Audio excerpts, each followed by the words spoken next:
ಸ್ನೇಹಿತರೆ, ಎಲ್ಲರಿಗೂ ಯುಗಾದಿ ಹಬ್ಬದ ಆರ್ಥಿಕ ಶುಭಾಶಯಗಳು. ಯುಗಾದಿ, ಇಲ್ಲಿ ಯುಗ ಅಂದ್ರೆ ಕಾಲ, ಆದಿ ಅಂದ್ರೆ ಆರಂಭ. ಇದು ಪ್ರಕೃತಿಯಲ್ಲಿ ವಸಂತ ಋತುವಿನ ಆರಂಭ. ಭಾರತೀಯ ಸನಾತನ ಸಂಸ್ಕೃತಿಯ ವಿಶೇಷತೆ ಅಂದ್ರೆ ನಮ್ಮವರು ಹಬ್ಬದ ಆಚರಣೆಯ ಜೊತೆಗೆ ಹಲವಾರು ವೈಜ್ಞಾನಿಕ ಹಿನ್ನೆಲೆ ಹೊಂದಿರೋ ಪ್ರಕೃತಿಯ ಆರಾಧಕರಾಗಿದ್ದೇವೆ. ಚೈತ್ರ ಮಾಸದ ಶುಕ್ಲ ಪಕ್ಷದಲ್ಲಿ ಆಚರಿಸುವ ಈ ಹಬ್ಬ ಸ್ವತಃ ಪ್ರಕೃತಿಯೇ ಹೊಸ ಚಿಗುರಿನ ಮೂಲಕ ಸಕಲ ಕೋಟಿ ಜೀವಜಂತುಗಳನ್ನು ತನ್ನೊಡಲ್ಲಿ ಇಟ್ಟುಕೊಂಡು ಪೋಷಿಸುವ ಕಾಲ. ಭಾರತೀಯರಿಗೆ ಹೊಸ ವರ್ಷವಾಗಿರೋ ಈ ಹಬ್ಬ ಜನವರಿ 1ಕ್ಕೆ ಬರುವ ಕ್ಯಾಲೆಂಡರ್ ನ್ಯೂ ಇಯರ್ ಕೇವಲ ಕುಡಿತ, ಕೇಕ್, ಮೋಜುಮಸ್ತಿಗೆ ಸೀಮಿತವಾದರೆ ನಮ್ಮ ಪರಂಪರೆಯಲ್ಲಿ ಯುಗಾದಿಗೆ ಅದರದ್ದೇ ಆದ ಪ್ರಶಸ್ತಿವಿದೆ.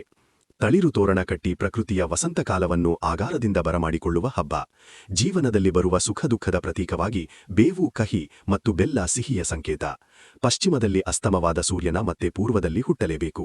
ಹಾಗೆ ಕಷ್ಟದ ಕಾಲದ ಬಳಿಕ ಸುಖದ ಬೆಳಕು ಜೀವನದಲ್ಲಿ ಮತ್ತೆ ಮರುಕಳಿಸಲೇಬೇಕು.